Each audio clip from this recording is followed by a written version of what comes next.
Hello, my name is Miguel Trujillo, and welcome. Today is the 7th of November, 2023, and I just wanted to say hi to everybody. Hello. And I want to continue my series talking about art. In fact, talking about art through the interpretations of artists throughout the years, what their impression is of art based on quotations in a book that I've got. So let's begin with our very next quotation. And our very next quotation is published by Harriet Janis and Rudy Blesh. So Harriet Janis was born 1899, died 1963. And Rudy Blesh, born 1899, died 1985. Now, I don't know who these artists are, but I'm very curious to learn and find out what they have to say about art. Here we go. Their quotation is as follows. Futurists were supposed to blend art and life, to make art as important as science and politics. There has never been an art movement more grandiose and visionary, more wildly optimistic. That's what they said. Wow. Wow. That's quite an interesting quote. Okay, well, first, I gotta take off and on my glasses to see that I've actually read it right. So, well, let me start from the beginning. The first word, it's about futurists. Well, first of all, that's a good question. Who are the futurists? I'll tell you what, I don't know who the futurists are. Now, I suppose that there are some who dabble in what the future might be like. In fact, we all do that to some extent because our brains are habituated to do that precisely. We're always looking into the future, asking ourselves, well, what is the most exciting, peaceful, interesting, pleasant, pleasurable future? And our brains are helping us choose the paths that have the most agreeable properties, right? The most agreeable futures. And our brains are continuously doing that. And so in a way, we're all futurists. That's right. Now imagine that there are some folks who look at the future and as a profession, they tell others what they think.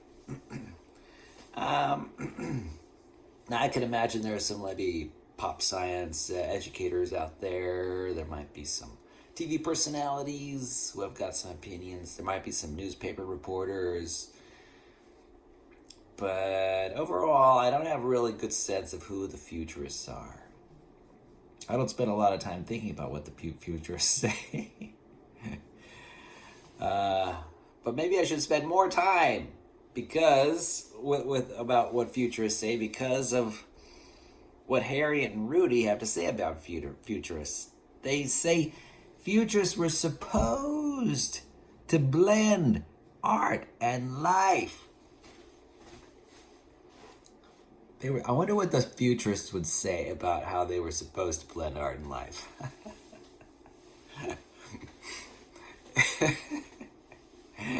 Would futurists actually say that? I'm here to blend art and life. This is what my purpose is. I don't know about that. But I can imagine that Harriet and Rudy at one point thought that this is what futurists were supposed to do. They were supposed to blend art and life to make art as important as science and politics. Okay. Whoa. Okay, so Harriet and Rudy. Okay, this is a pretty serious claim. Harry and Rudy really want this to happen. They want art to be as important as science and politics. Okay, wow, wow. Art to be as important as science and politics. Whew. That is a tall order. Art. So this is what futurists were supposed to do. Okay. Maybe there were some futurists who had the idea that in the future art would be as important as science and politics. And you know what? That could very well be the case. I mean, I can imagine that, let's say in the future where AI is dominant and there are no technical problems, I can imagine there are some forms of art that maybe AI hasn't figured out yet. Or maybe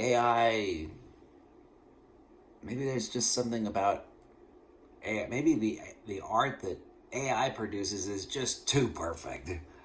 And real art, might be created by humans. I don't know. But it being important. I mean, would art be as important or more important if it were produced by humans and not by AI? I don't know. What makes art important? I don't know. Quite often it is inspiring. That's for sure. But can art ever be said to be more important than science or politics? Boy, that's a real conundrum. I'm not sure I'm sure that there, in some instances, art is more important than science and politics. One thing about art is that you can often sell it to another person. I guess you could sometimes sell scientific inventions to other people too. But in general, you don't necessarily sell science or politics. Although you can, I imagine, in some way if you package it right. I don't know how art would be more important than politics or science. I don't know how that would be. Now, it's important in the sense that I think that maybe art and politics, science and politics can give meaning to people's lives. That happens all the time. And so can art. Absolutely. I'm sure that's true for a lot of people. There are a lot of musicians and artists, studio artists out there who are making amazing creations. And for them, their life is producing those creations. And that sounds like a wonderful ideal. And maybe for some, perhaps a subset of people, art is more important than science and politics. And you know what? I would say that subset of people is quite sizable. You know, I have a feeling that there are many people who shun politics and shun science in favor of art because, well, art has a lot of qualities that a lot of people admire and appreciate. In fact, there are a subset of people who have really strong aesthetic senses that, and this is something I admire in a lot of people. They have a really powerful aesthetic sense, and they're just this font of aesthetic, this value of beauty and design. And man, I'll tell you, I really do admire these folks. It's as if everything that they touch turns beautiful. They've got the Midas touch, and whether it's their home, whether it's their clothes, whether it's even their behavior, it's just so beautiful. It's so darn beautiful. And even their bodies can be quite beautiful as well. Not always, but sometimes they are adorned and beautiful in ways that I just can't comprehend. They've got amazing senses of fashion and just ability to move through the world that just, they do it so gracefully and lightly that they're basically angels from above. Yeah, there are quite a few people like that. And I definitely admire them. I really do, the way that they can pull together their own fashion sense, the way that they can pull together their cubicles and their workspaces, the way that they can pull together classrooms. There are quite a number of people who can do that. And some can tell amazing stories or play instruments in ways that just blow me away, or with beauty. It just is stunning. Those are people who have superpowers. And there are some who they sort of ply their trade relating to beauty in ways that involve living things. Sometimes it's animals, sometimes it's plants, just beautiful plants. I've walked into people's homes sometimes, or even people's stores, where you walk in and on every shelf there's just this beautiful plant. And it's undeniably green and tropical inside, and you're asking yourself, did I just walk into a brand new world?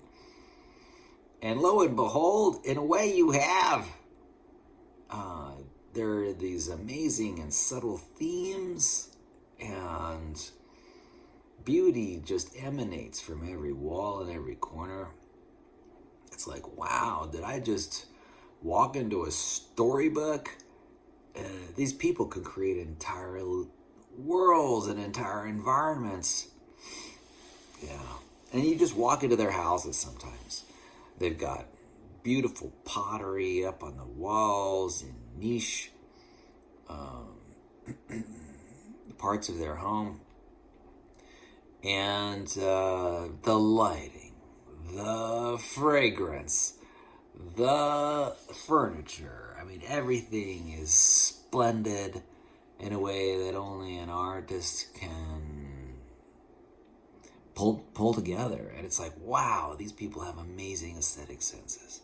And boy, I tell you, I really admire that kind of stuff. I do. And there are quite a few of them. You can see them just walking down the street sometimes, and you can notice them. Aha, look at that. And they may have like green hair or whatever, but their outfit totally matches. Yeah, it's cool. And sometimes I think I've gotten an opportunity to watch their process as they. That process, it's kind of funny.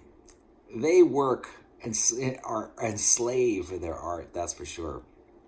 I've known people who are like really fashionable, and so they're choosing, say, their dress for the day, and it takes time and effort, and they're trying on this and that, and afterwards they're stunning, surely. Though it takes work. I've moved furniture for them. No, this goes over here. No, that goes over there. Okay, put that portrait up over there. Oh, make that adjustment side to side. That's not level. And then, oh, I don't care for that. Let's move it over here. Move it over there. It's like, okay. So now, and then knowing that, I understand what is going on, right? There's a process. There's a thought process.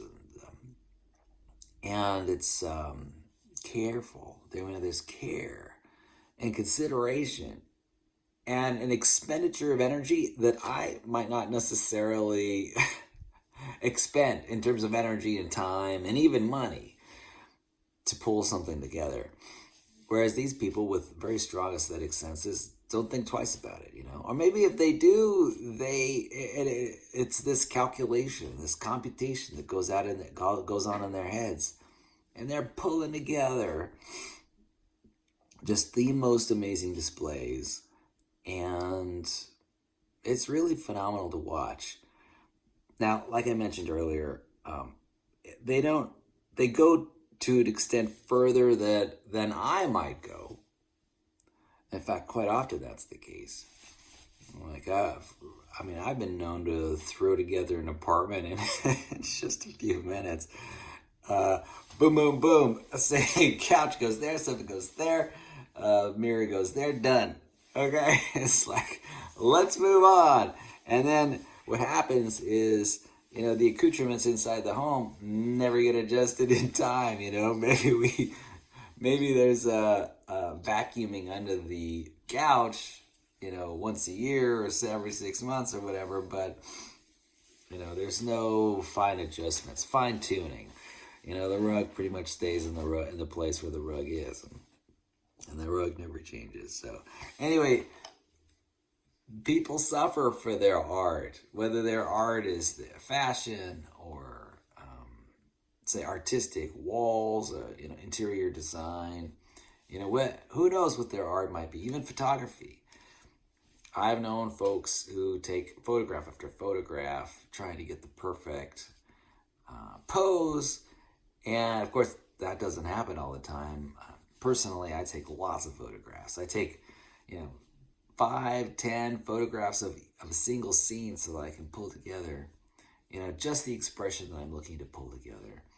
And I'll use different hands, different expressions. I'll rotate the perspective a little bit, give ourselves a few composition choices. Now, I do that because I'm looking for photographs that, of a certain style. And I also know that very rarely does one single photograph give you the photo that you want to have. So, a lot of this is experience. But let's get back to the quote. The quote says, futurists were supposed to blend art and life to make art as important as science and politics. Now, I don't know who would say something like this. And I don't know and I guess my point is that, and a point that I made earlier was that I am certain that there are folks, lots of folks, that think art is more important than science and politics. And there's nothing wrong with that. That sounds like a wonderful thing. I think if people are inspired by art, not necessarily inspired by science and politics, more power to them. And I give that to them. And, I have a feeling that makes their life more meaningful, filled with novelty and excitement, and challenge at times. So that's wonderful. I'm glad to hear that. Now, for those people, it may not matter what the futurists do. In fact, even for people who are not like that at all, it may not matter to them what the futurists do. But apparently it matters to Harriet and Rudy. And that's fine. Apparently, Harriet and Rudy really care what the futurists do. Because they've got expectations which the futurists are failing at meeting. Unfortunately, they are not hitting the target. Now let's see. Harriet and Judy, they both, one of them died in 1963, the other one died in 1985. And I believe that's still the case, that futurists, even today, in 2023, have not blended art and life. They have not made art as important as science and politics. So the judgment stands true today as it was back in 1985 and back in 1963. Now, is that a problem? In my opinion, it is not a problem. Do I lay the same judgment upon the futurists as these folks, Judy and Rudy, Harriet and Rudy? No, I do not. I do not rely on the futurists to do any such thing. Why is that? Why don't I have expectations for what the futurists ought to do? Well, first of all, I'm not necessarily disappointed by futurists who are not meeting my expectations.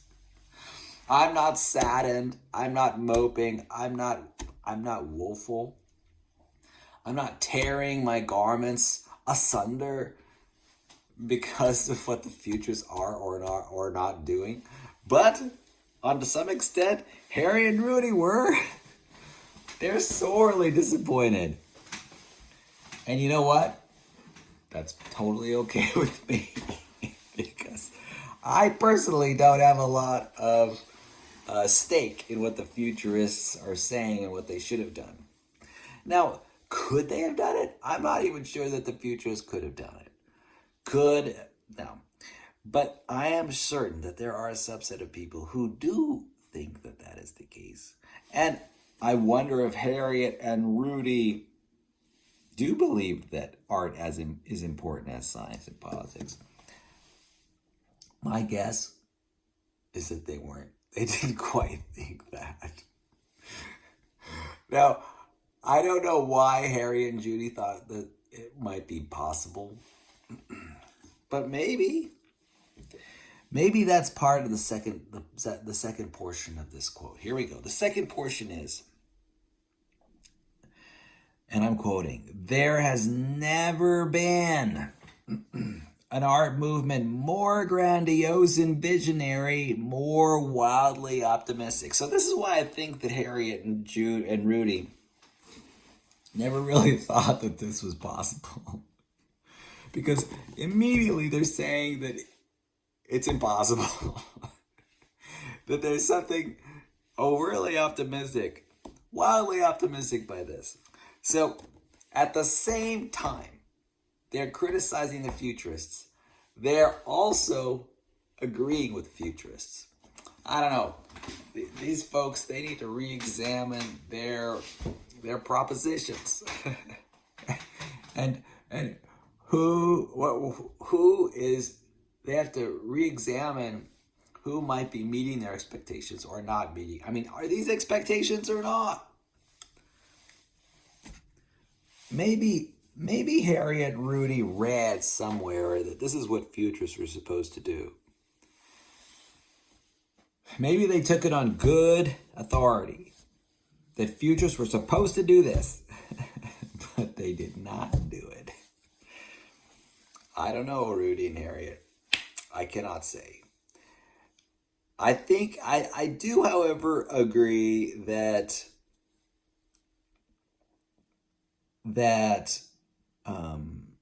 it is grandiose and visionary to think of something like that.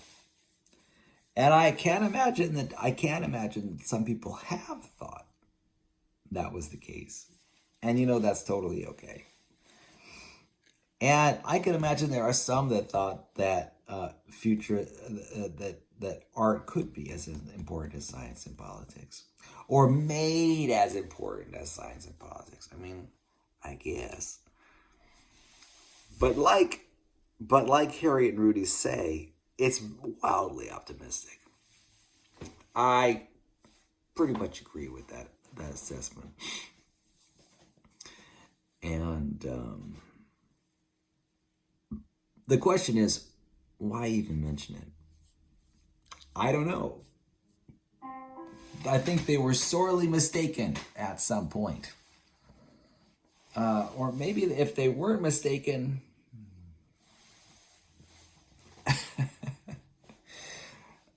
who knows? Honestly, I don't know what Harry and Rudy have got to say, but maybe in the circles that they run in, this is what futurists were supposed to do. Or some stated that futurists were supposed to do it. Okay. Well, that's pretty cool. I mean, I personally would like to be part of groups like that talk in those ways. I remember in the psychological circles and philosophical circles, there were such things as like the Vienna Circle, where folks did some pretty strong philosophizing about the way things were. And I would love there to be a Vienna Circle of Art. And I'm sure there are in certain places. Personally, I don't know where they are right now here in 2023, but I'm sure there are quite a few. I wonder if there are any in California. I'm sure there are. So maybe what I need to do is I need to sort of get clued in to where these artistic philosophical circles are talking about art and its vision for the future, and creating expectations about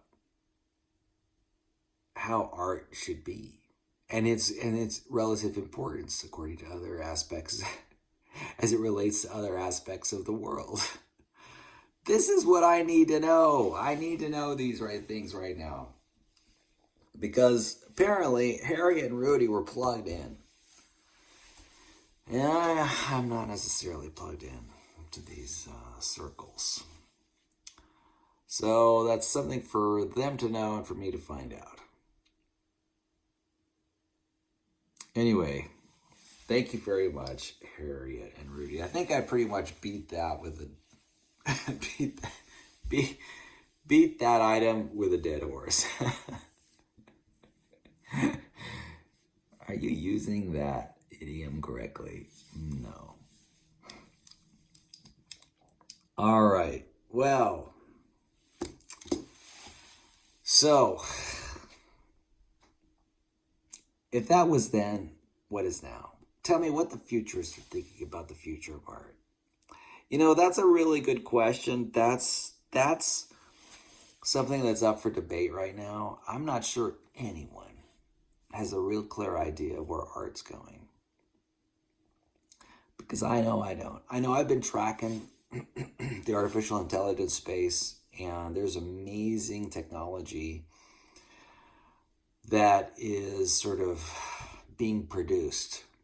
These large language models are really doing amazing things with poetry and prose, certainly literature, doing amazing things with the graphic arts, particularly since resources like DALL-E 3 were created. I mean, it's really putting art in the hands of other people, particularly it's sort of an art generator, particularly those art generators that are that can be controlled through certain just narrative statements about the kind of art that one wants to produce. You know, when it comes to digital content, and really quite stunning pieces of art. Yeah. And of course, there's a lot of folks out there who aren't too happy with what's going on in the art space as it relates to artificial intelligence. And, you know, there are a lot of debates about who owns the data that trains the AI, and, you know, what'll happen to studio artists, if anything, as a result of the rise of AI in the art space. You know, these are really good questions, and I don't think anybody has an answer, but there will definitely be an unfolding of answers as the years pass. And let me tell you, there have been huge changes just in the last year. Within the last year, I think ChatGPT was published way back in, November of 2022. So about a year ago. And just 1 year, how that's completely changed the art space, particularly as it relates to literature and the graphic arts, particularly the computer graphic arts. And it's just a huge earthquake of technology that is absolutely destabilizing the space. I mean, I've been paying a very distant attention to subjects relating to things like strikes of artistic folks in Los Angeles, artists and actors and such. I know they talk about AI being a factor, and it may or may not be a factor. It need not necessarily be a main factor, but because there are so many like other economic factors. There's also just business related factors that are really just creating like huge fault lines between artists and people who produce art. And the fact is, I'm so uninformed about the subject, I can't talk about that. Not because I want to, but because I can't. I'm just not. I'm just not fully informed on the subject area. And that's okay. That's because I've been paying attention to other things. There's literally a billion other things to pay attention to in my life, and I'm just not paying attention to that. And but it is intriguing to note some of the conversations that people are having as it relates to AI. Now, why do I even talk about AI and the future of art? I don't think there's any way to escape it right now. It's just because of the powerful influence that these large language models have on the artistic space. I'm not sure how anyone can talk about the future of art without talking about AI right now. What other technologies are there out there? I mean, there's computer technology, just in general. Better GP, graphic processing units, better GPUs, more cycles. I'm not sure just whether that that small adjustment of technology has any real bearing on how art is made now, or certainly there aren't any necessarily new philosophical interpretations. Unless, who knows, there's some special effect out there that's not AI, that's sort of having a strong impact on artists. I can't think of one, but that doesn't mean necessarily that there aren't any. I'm just ill-informed.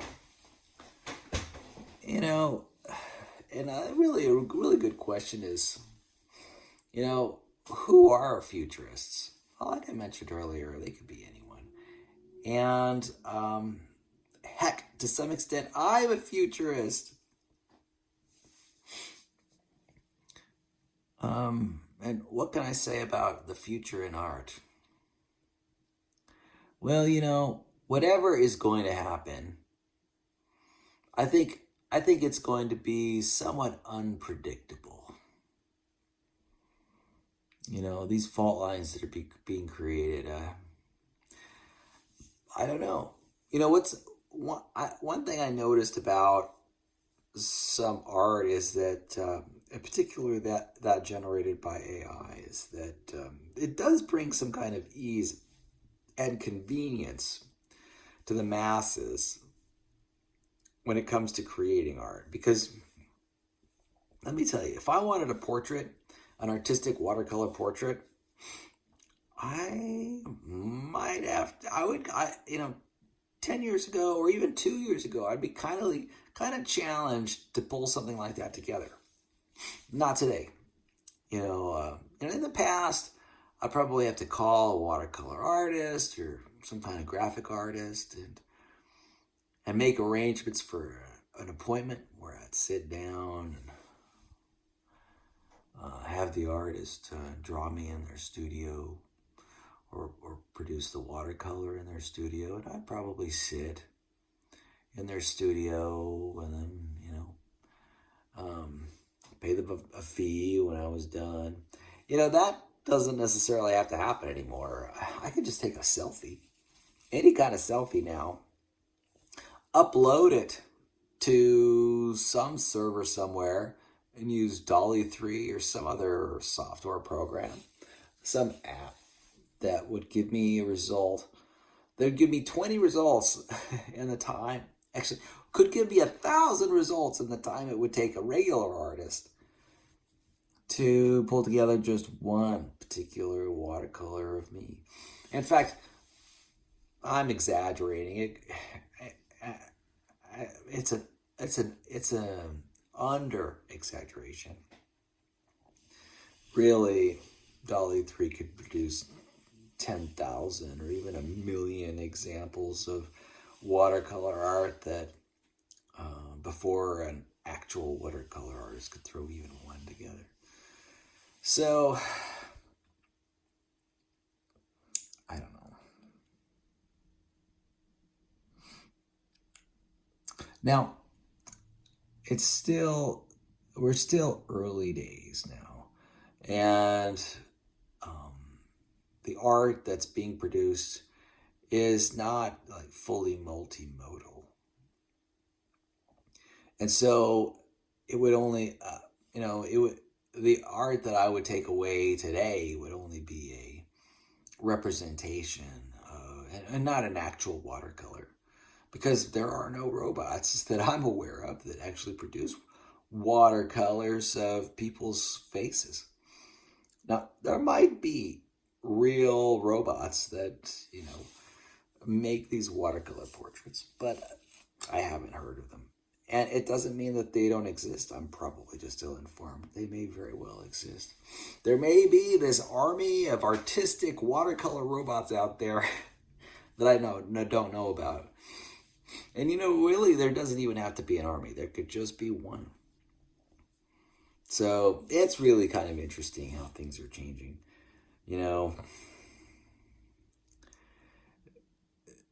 One thing that's probably really going to start changing is just the economic viability of being an artist that's not a digital artist. I mean, who knows? The fact is, there are a lot people still buy records out there. The technology for records, for old vinyl records, is definitely antiquated, definitely antique. But people still buy vinyl records. And I don't blame them. That sounds like a wonderful hobby to have. And certainly there are still CD-ROMs out there, and even 8-track tape decks out there, and certainly magnetic cassette tapes out there, and people who track down these older technologies and pay good money to sample and get access to sound creations on these formats. And so, I'm sure there's a thriving industry. It's just that it's not all too common. It's gotten less common. I remember when the Sony Walkman came out for the first time. And man, let me tell you, what a breakthrough it was to carry music with you. In the past, music was always produced, at home in home stereo systems, and of course there were boom boxes that became available.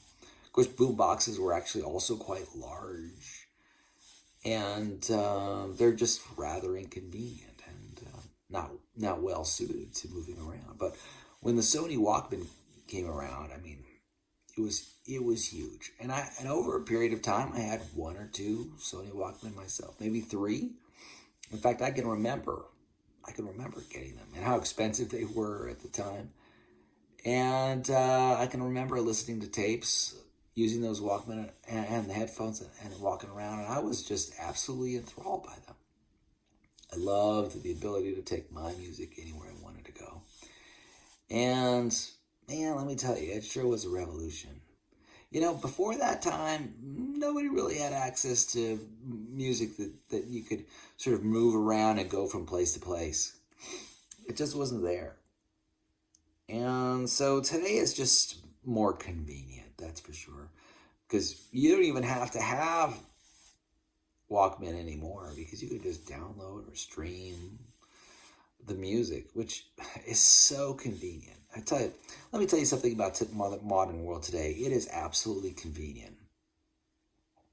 In the past, we had to literally go down to the music store to buy the cassette. And we couldn't even listen to any of the songs, although we could, I suppose, but because of the songs that were being played on the radio. But we just didn't have access. So there were times that I bought a cassette tape filled with music, and I started listening to the band play the songs, And I didn't like any of those songs. I might have liked one song, but there's no guarantee that I would like even the majority of songs. Sometimes I didn't like any songs except for the one song that I bought the cassette for. Anyway, today's a lot better in that respect. I hope you all have a wonderful day, and I'll talk to you later. Bye-bye.